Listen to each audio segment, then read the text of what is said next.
Welcome back, everybody, to another episode of the Spectators Podcast. My name is Julian, and I am here with a buddy of mine. We've known each other a little bit through the Twitch spheres, and it's about time we had him on here.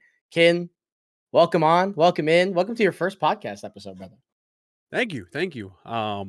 What's up? I'm Kin. I've never done one of these before, so bear with me. I like to be funny. I watch the Yankees, the Giants, and the Knicks, so my life is very unfortunate and A lot of depressing. pain, a lot of A suffering. whole lot of pain. And yeah, I hate a lot of things. He is the hater that we've needed to fuel these narratives that we've been building over the last 197 episodes, which is pretty crazy. I know there's a little bit of a break between this and the last one, but it's okay. We're back. We feel good. We feel confident. And again, we're happy to have Kin on board. You can find him at _24Kin on Twitter if you do want to throw him a follow and show him some love over there. And as well, of course, follow us, Spectators Media, while you're at it on all the platforms. Let's get into it. We are in the middle of some postseason baseball. Our New York Yankees were horrible this year, to put it pretty bluntly. But so was the rest of the AL East. Shout out to all of them having as many wins as the Yankees. A big fat goose egg with 3 teams getting in. The ALCS. Sorry, I thought you were going to cut you off there. But no, well, we have one positive for the Yankees.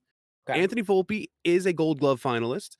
And if you vote correctly, he should win the Gold Glove. He should. Just a random little thought out there. Among the 3 finalists, he does have the best defensive stats out of those 3. So it's a little, off topic from that, but just feel like we should throw that out there. This is true, and we do have the finalists for both leagues at every position out. They came out today, actually. So I think that's a fan-voted thing, if I'm not mistaken. Or Platinum Glove is, and then Gold Gloves aren't, but they still don't know how to get those right. I'm sure like Alejandro Kirk will win for catcher, and we'll be like, the hell is this? Whatever. Congrats to the Blue Jays fans for a trophy. Put the banner up. The Rays will not be winning one because that Wander pack is hitting hard. Ooh. Yeah, he not a great guy. No, at all. Bad even. Some would say. The streets have been clamoring. Terrible, if you will. Dude, and speaking of bad guys, not in that type of way, of course, but just in their timings of things. The NLCS and the ALCS are going on, and Nicholas Castellanos, bad things are happening in the world when he goes on a heater like he's on right now. I'm going to need everybody to check on your family members every time the Phillies are playing baseball, because, my God, this guy cannot stop hitting home runs. It's actually unreal. And it's just actually unreal. He didn't hit one yesterday, but he went 3 straight games with a home run. 2 in the first, 2 in the second, and 1 in game 1. And then Kyle Schwarber's going crazy, and Bryce Harper's going crazy. The Phillies are, like, terrifying. Again, not just for the family member stuff. And whenever the world's kind of in a bad place, Castellanos is like, don't care, pink. It's crazy. But, like, they just hit 1 trillion home runs. And before we started this, you mentioned it. You're like, they're kind of proving, like, home runs win games.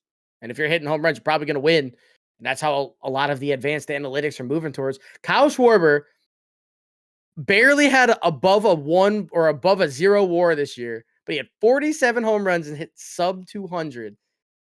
He has 4 home runs this playoffs, and he is a reason that they are winning. Yeah, no, it's typically this is a generational gap, but usually a different generation will say, "Oh, we need more contact hitters, especially when it comes playoff time. That home run or bust mentality doesn't work." No, that's exactly what works. And the reason being is you're facing the best pitching in the league in the playoffs, typically, and you're not going to get 4, 5, 6 hits in a row every single game. Like, it never happens. So you know how you win the game? You hit 2 hits, and they're home runs. And there was like a walk before that, and now it's 3-0. And then you go throw your fantastic bullpen out there with your starter that just went 6 because everybody ends their starts early now because you're just trying to get those fresh arms out there. The Phillies are like living proof of that. Their rotation's great. Their bullpen's okay. And they're going to give the ball to their okay bullpen with a lead more often than not, which is obviously a comfortable place to be. And they've been demolishing everybody. Like, these playoffs have not been particularly close for most of these series and most of these games. And they're just lighting everybody up. 10-0 yesterday. Yeah, and I remember when the Phillies like first put this team together of Kyle Schwarber, Nick Castellanos, Trey Turner, among others. There was all these memes going around where the Phillies were just like, "Oh, ball go boom," and that's it. No defense, no nothing else, just ball go boom. And those memes have aged. I will say, I want to say poorly because they're actually really, really good, but at the same time, they've aged very well because the ball does in fact go boom. The memes are kind of like completely accurate because this team is so not built to win 100 games in a regular season, and they haven't yet. They won 90 this year. 90 is like not a lot. In the old playoff format with the one wild card, like they might not have made it like in regular years. This year they would have, but like 90 wins is not always enough. Shout out the new playoff format. But now that 90 wins is essentially always enough, or like right there on the fringe. Get in and go crazy. And that's kind of just what's happening here. They got in, they're going crazy. They beat the Braves 2 years in a row. Mwah, thank God for that. We love that because, boy, I don't want to call Braves fans annoying because it's not their fault that like they're the only team in the South for like 8 states of coverage, right? Like there's not a team between them and Tampa Bay. And then there's not a team between them and the Orioles and the Nationals. So there's just a lot of space and a lot of fans and a lot of states, right? And just that much area just breeds a lot of annoyingness, right? There's so many of you guys. You echo chamber off each other. And you lose perpetually in the 90s. And now you just have the rebirth of the 90s in the 2020s. It's the same thing. You have the best team at everything. And you can't beat the 90-win Phillies because my name is Nick Castellanos and I hit home run. Ball go boom. It's so funny and I love it so much. So shout out to the Phillies for that. And for Philadelphia to have a team that people are rooting for, impressive because people hate Philly.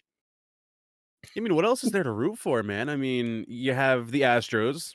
No one wants to root for that. People are fatigued. You have the Rangers, who I refuse to root for reasons I won't get to on this podcast. Okay. And then like the Diamondbacks, yeah, they're cool, but like the Phillies are just cooler. Like, let's be real, Yeah. they're literally just cooler. That's the Diamondbacks are a cool team, and they are young, and Corbin Carroll's Right. sick. But just like it is like a little brother, at least right now, because they're really young. So and then like to go along with the Braves fans, you know, we've had to listen to Braves fans all season comparing this season to Aaron Judge's season from a year ago, trying to say it's one of the best seasons of all time, which, okay, if you word it that way, yeah, it is one of the best seasons of all time. It's probably especially like for a team. It's probably like the 100th best. Oh wait, I didn't even say Ronald Acuna is what I'm specifically saying. I forgot to mention. I figured, yeah. But yeah, if you say he's like one of the best seasons of all time, yeah, it's like top 100. Which would make it one of the best seasons of all time. You are right. Hey, but top 100. There's a lot of seasons, a lot of guys who played this game. So shout out. Comparing it to Aaron Judge, yeah, I'm pretty sure there's I should have pulled it up because I don't have it off the top of my head, but it's like a 2 or 3 WAR difference. Actually, I have Aaron Judge last season 11.6 WAR. Real quick, let me just pull up this season real quick. Ronald Acuna this season 8.3. That's Fangraphs WAR. That is a 3 WAR difference. They are not comparable. Aaron Judge, it's not comparable. Somewhere up here, off my screen. At least in season historicness. Right. And I mean, hey, what is it, 40, 70? That's pretty crazy. Yeah, of course. It's pretty crazy. And it's super impressive. I don't want to discredit his season, but it's not comparable to how great Aaron Judge was last year. And yes, I'm a Yankees fan. Yeah. I mean, I think just like the 40-70 milestone fact of it is like that's never been done. So people are like, it's super impressive and it's super warranted. And he's one of the more dangerous right-handed young players that there are. Just it was a good season. Try to get more than one hit in the playoffs next year. Oof. That's because it was one. It's tough scenes. The ALCS is exactly kind of how you said. Astros, people were kind of tired of it. Obviously, there's still the lingering cheating things. I'm kind of over it, and I don't know how you feel about it. It was a long time ago. I don't really care anymore. Just the fact that this is their 7th straight LCS is like, damn, dude, can we get somebody else in here? But like, they're inevitable. They are They are down 2-0. Thanos. They are Thanos. They are inevitable. They are down 2-0. Both of those losses were at home. Game 3 is tonight, like in like 20 minutes. So by the time you're watching this, you're probably at game 4 or even at game 5 already. Whatever. This series is far from over. I'll tell you that. The other one feels kind of over, 2-0. This one feels far from over at 2-0. Valid. Unless they come in tonight and get a win. I'm almost positive Max Scherzer's pitching tonight, and he hasn't pitched in about a month, maybe a little bit less than a month. If Max Scherzer comes out today just looking healthy and ripe, I don't see how the Rangers don't win the World Series. Yeah, I'm about to say something despicable Oh, as a Yankees fan. okay. I want Houston to win. Okay. I mean, you I said you don't like the Rangers for whatever reason. That's fair. no, I'm not a fan of the Rangers. I want to go back to your cheating thing about the Okay. Astros. You know, at first I was one of those people that was like, "Wow, these guys, scum of the league. I hate them. Yeah. Terrible." But the more I thought about it, I was like, "Man, people shat all over Houston and Houston fans for the better part of like 2 years, and then it kind of died down, and no one really. Yeah. I won't say no one cared anymore, but they stopped talking about it, right?" Yeah. Now that when you look at it that way, if I had to listen to 2 years of the rest of the league shitting on my team, I'd be like, "Yeah, I really wish the Yankees would have done better at cheating." Yeah. That's They so worth tried. it. Like, They it's tried. yeah, why couldn't they just be better at cheating? So sad. So, short answer, I don't care about it anymore. Yeah, I haven't cared about it in a while. Yeah. I do just dislike like Altuve. Like I think he's awesome. He's probably a Hall of Famer. It's just like, dude, can we get that little like little shit out? Like, please. Like, Dude, can he stop throwing him first pitch homer or fastballs to him? Like, please. I feel like we'd hate him less if he was at least like 5'11". No, I used to be the biggest Altuve fan ever because I am a short king. We're like the same height. So I was like, hell yeah, I like this guy. He's doing it for me. And then like that whole cheating thing, and he stole the MVP. And I'm like, oh, Oh, how cute, little stepping stones. yeah, it's exactly. Exactly. So pretty sad. But I hope personally, I hope the Rangers win this series. It would be pretty cool to see. Like, I like when teams do a full rebuild and it works. Like you get the draft picks, you're bad for a while, then you go make the Grom, Corey Seager, Semien, you get those guys, you pay the money, then it works. It's like that's how it's more or less supposed to be done. Cool to see Right. it work because it doesn't always work that way. So I'm kind of with it. The Phillies are kind of the same way, honestly. So like Oh, absolutely. I got no beef with really any of these teams outside of the Astros. And again, I don't really care. Just a little fatigue. Like, give me something new. Give me some spice. It's valid. That's the main feel. That's the main feel on that. So yeah, those will be probably wrapped up by the next episode, and we'll have a nice little World Series preview, or maybe even like or game one. Probably not, but like probably a preview for the World Series coming next episode. We'll talk all about how these series went. That'll be exciting. Moving on to a little bit of NFL. Definitely something that we have all been locked into, despite you and my team both being hot trash. Yeah, should we talk about him? No, they No, don't. we don't. No, No, you it's don't want to? wasted breath. Wasted No. breath. We're not You good. sure? You sure you don't want to talk about your Vikings at all? No, I'm No? good. You don't wanna go through I'm okay, alright. that's fine. We'll do it like another episode, not today. Oh, actually, we might wind up talking about them today because how I wanted to start this was we're gonna look at the quarterbacks that have been obviously in the league this year. And it feels like the gap between the high end guys and the mid end guys has really kind of shortened. A lot of the high end guys coming into the season that we expected to be 1, 2, 3, 4, 5 best quarterbacks in the league, they haven't fully performed to that standard. Some of the middling guys have performed better than we kind of expected. So I want to know how you and I both feel towards the 5 best quarterbacks in the league right now. This is not including what you did in 2016. This is In 2016, he says. Yeah, there's some old guys. There's some old guys. But this is right now, if you wanted a quarterback on your team, the 5 best guys. Hmm.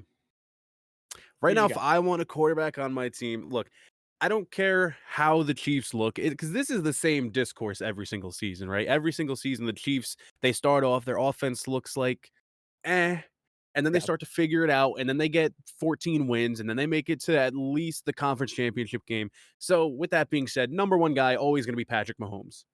Mhm. And Yeah, then, if we're and that's being fair. honest, even with the, like you said, the gap looking a little closer, I'm still going Patrick Mahomes and then like 3 levels down, Okay. then the next choice. Um, and this is an interesting pick because strictly based off arm talent, I had this conversation with you off when we weren't recording. Strictly based off arm talent, the top 2 guys have to be Patrick Mahomes and Josh Allen.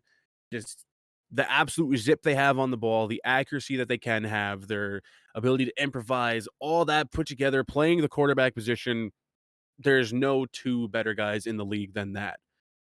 But at the same time, Josh Allen, he's just known to make at least 2 to 4 plays a game that are like, wow, that really could have lost the Bills the game there.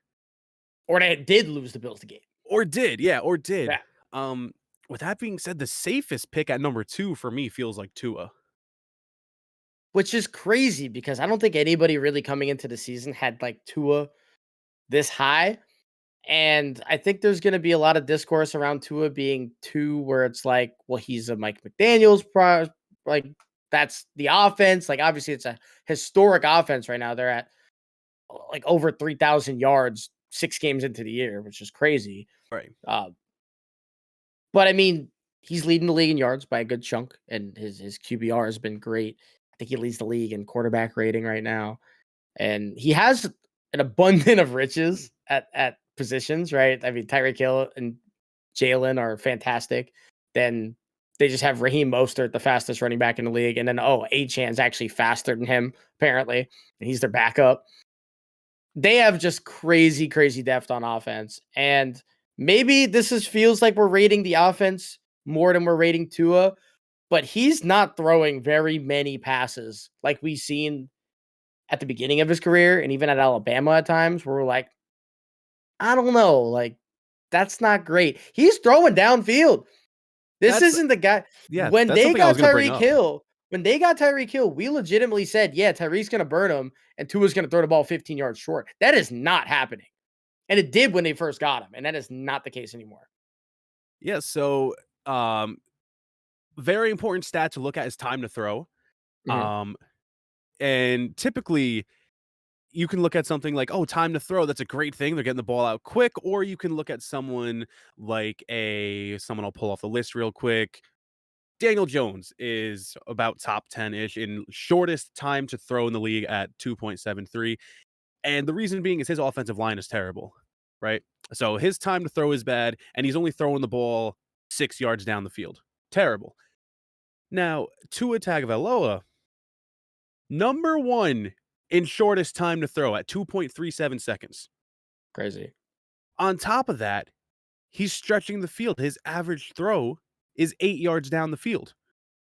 Those 2 things don't mix, but what that tells me, and this is gonna sound crazy, but Tua may have, how do I word this? He may be the best in the league at throwing with anticipation, as in, like, he's getting the ball out quick, throwing it downfield. Usually those 2 things don't match, but he's throwing it to a spot like, this is where Tyreek's gonna be on this play, or this is where Waddle's gonna be on this play, and it's making for an incredibly entertaining and efficient offense. Yeah. And I think I'd probably agree with you. Like he's probably second best right now, at least. There might be guys I think have a little bit more talent generally. Like you said, Josh Allen. Maybe even guys like Trevor Lawrence or Justin Herbert. But in terms of the talent and the playing and the production, to me is number 2 as well. Um, Number 3 for me, and you tell me how you feel about this. I think I am gonna go with Josh Allen. I don't love how he's performed this year. He's been really good at times. He's again still been Josh Allen with some of the head scratching decisions. But at the same time, the arm strength is way too good. He's one of the 5 best runners at QB in the league. And it's not like he has like the greatest weaponry in the league, but they still wind up being, I don't know what they are in terms of offense right now, but they're probably, I'd imagine, a top 5 scoring team. So Yeah, no, absolutely. I would also put Allen in that 3 spot, as long as he has Stephon Diggs, really.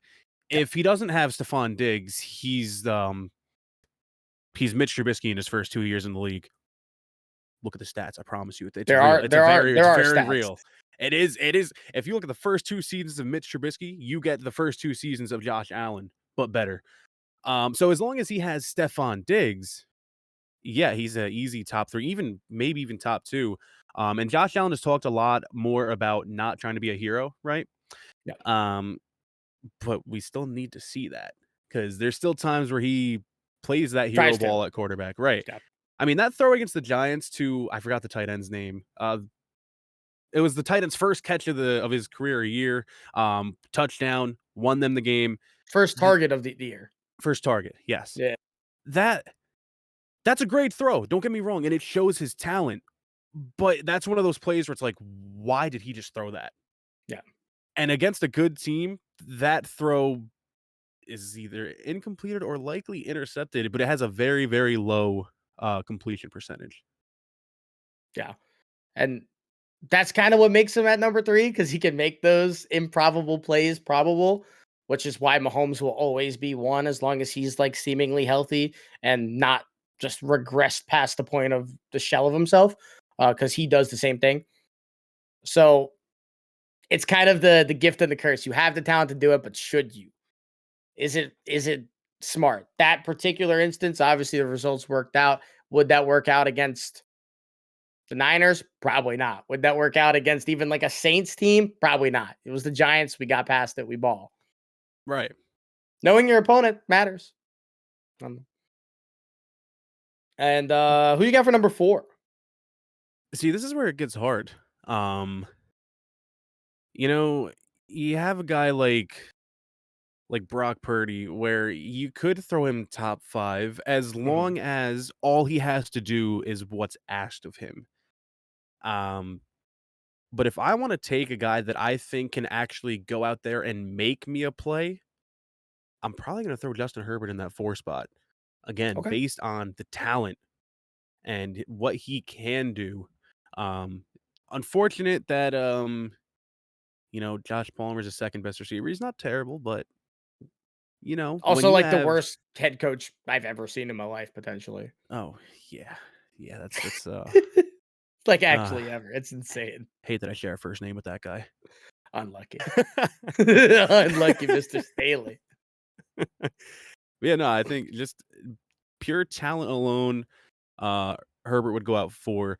But then the same thing where like Allen's just better. Yeah. Um, Herbert can also try to do too much, thinking that he can complete any pass possible. And then obviously Mahomes is just there's levels to this, and then Tua. So yeah, I mean, I feel like his 4 is just a good spot for him there. Yeah, I think I agree as well. And you mentioned Brock Purdy. I kind of want him somewhere in the mix. He's probably closer to like 7, despite him being fantastic this year. We're not taking any of that away. Just like you do have to take into account, like you said, go make me a play. Like this play is in tatters, and it wasn't how the script kind of went. How can you recover a play? Uh, he hasn't played great this year. In fact, he's been pretty bad this year. But Joe Burrow has to still be here somewhere because we've seen over the years, this is the worst he's played ever in the spotlight. And he's getting out of it a little bit. The last 2 games, the offense has been better.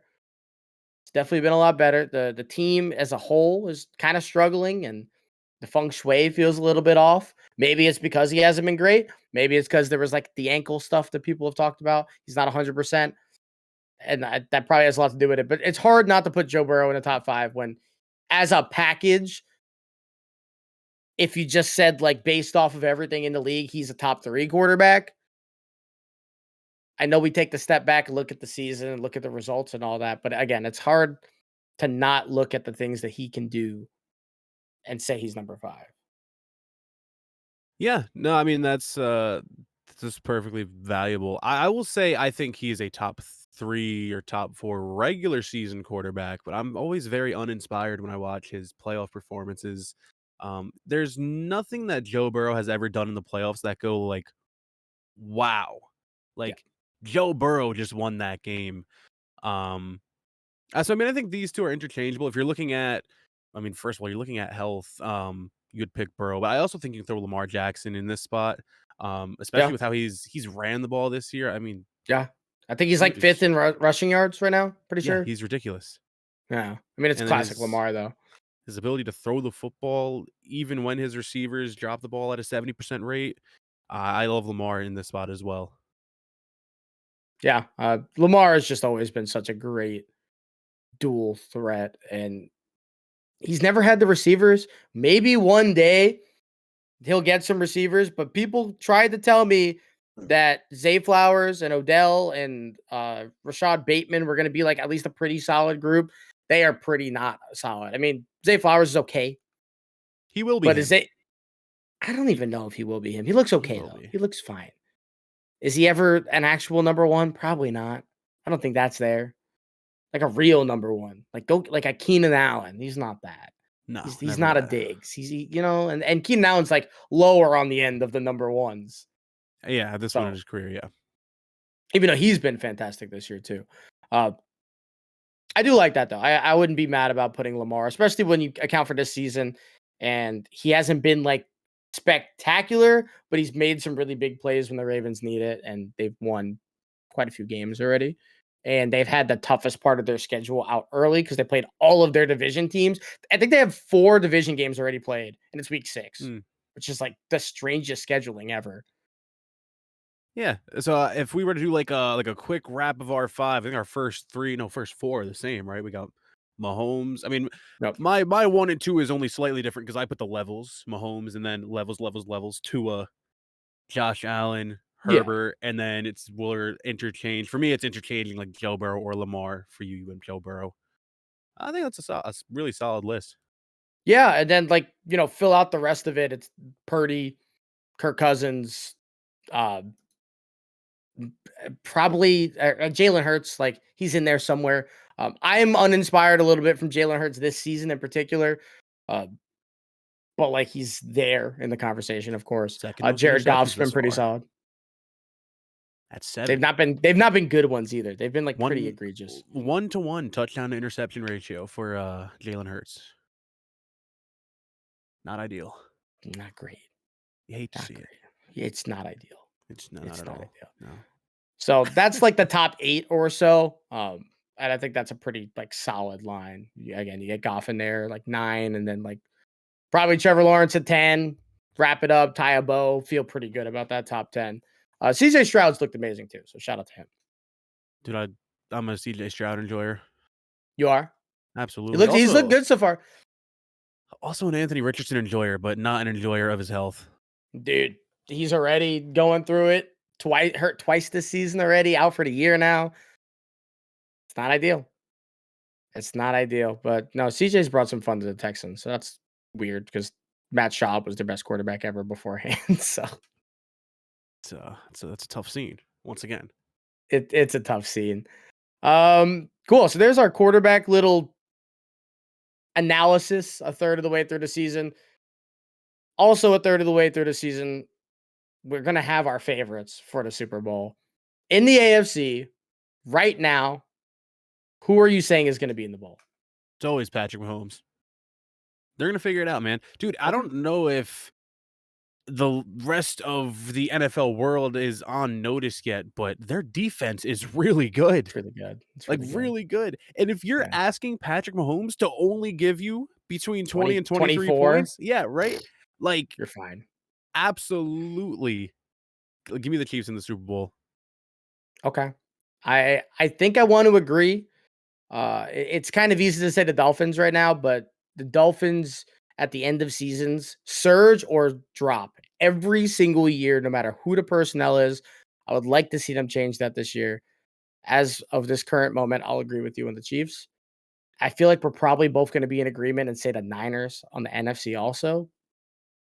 Yeah, I'd like to say the Niners, but I just feel like I can never see the Niners winning it all with someone like Brock Purdy, who's just, a little bit better Jimmy Garoppolo. I feel like we're going to have another season of 49ers fans going, man, we're just a quarterback away from winning the Super Bowl. Yeah. But I It's will hard. say, It's hard to have a great quarterback when your roster's as deep as theirs. It gets that hard is to. true. I will say, though, it is hard to pick anyone else from the NFC to make it to the Super Bowl. I think the Eagles, we haven't seen it yet, but their defense is going to regress. I don't think people understand how many pieces they lost on that defensive side of the ball. And in all their wins, they've just looked Meh. unimpressive. Yeah, Yeah. like they were 5-0. Yeah, obviously they lose to the Jets, which again, that's not good. But even in their 5 wins, they're just so unimpressive and just like, okay, they won the games. Cool. Yeah. And again, Jalen's not super impressed this year. So Right. Chiefs, as of right now, Chiefs, Niners.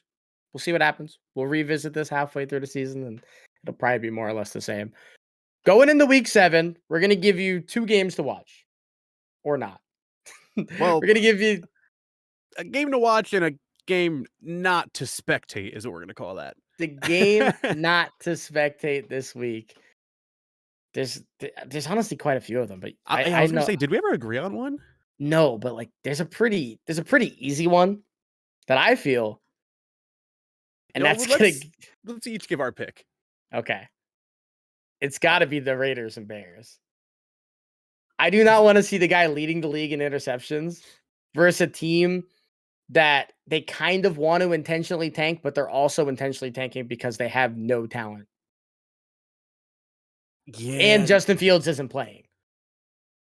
So you Oh, I have the forgot he's not actual playing. worst quarterback in the league will be playing for the Bears this week, and they were already horrible. Yeah, I mean, the only other one I was gonna point at is there's no reason to ever watch my Giants play football. And the Um, Commanders, I mean, Sam Howell's kind of cool. That's about yeah, it. I mean, I guess I love what's it called when you enjoy hurting yourself? Like, I guess I'm a masochist. Masochist, Yeah, masochist. I guess I'm a Yeah. masochist because I'm gonna sit down at 1 p.m. and watch all 3 hours of that game. But I would advise no one else to watch it. A game Yeah. not to No spectate. horse in the race. You probably won't even see it on Red Zone, so that's cool. That's cool. The game's not to spectate this week. Though brought to you by Spectators Media.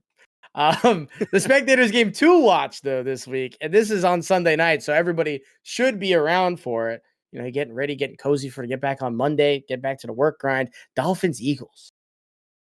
If we didn't say Chiefs, Niners as a Super Bowl, this would probably be the second most likely as of right now. Yeah, this game, if these two teams play to their absolute potential, this game has banger written all over it. I mean, the Eagles, when their offense works and Jalen Hurts is running the ball and, you're getting 25 to 30 carries between him and the running backs, and then the passes, just the few passes that you ask Jalen Hurts to get. And then the Dolphins, if their offense is working beautifully, they can score 70 points. Yeah. Um, we're not gonna see that, I don't think, in this game. No, no. Cross fingers, I don't think we're gonna see that. But this could be one of those games that's like, here's a nice 31-28 game that ends on a banger of a play. Phillies favored, 2.5 point favorites. The over is 52 over under. I would probably slam that over if I were anybody betting. Wait, say that again? The over? 52. Oh my goodness, I need to log on to FanDuel right now. Jesus Yeah, Christ. I'd probably go 52? over on that. The only issue with this game is that the Dolphins are going to want to run the ball a lot, and the Eagles are really good at stopping the run. But Tyreek's going to get 2 bombs, 30 yards plus. Jalen will catch a touchdown in the end zone. I think the Dolphins probably wind up winning this by a touchdown. That's how I feel. I don't think the Jalen will Eagles have the firepower offensively to keep up. And Alright, the my Dolphins Jalen will defense catch is okay. good enough. Sorry, no, my brain was just processing. Jalen will You just catch a think- touchdown in the end zone. Okay. I mean, yeah. I mean, I mean yeah. Yeah. The red zone, probably. But yeah. No, I know what you mean. I'm just But I agree. I like the Dolphins in this game, though. Yeah, and you mentioned the run game. Just the fact that Jalen Waddle and Tyreek Hill exist, I think, opens up the run game. Yeah.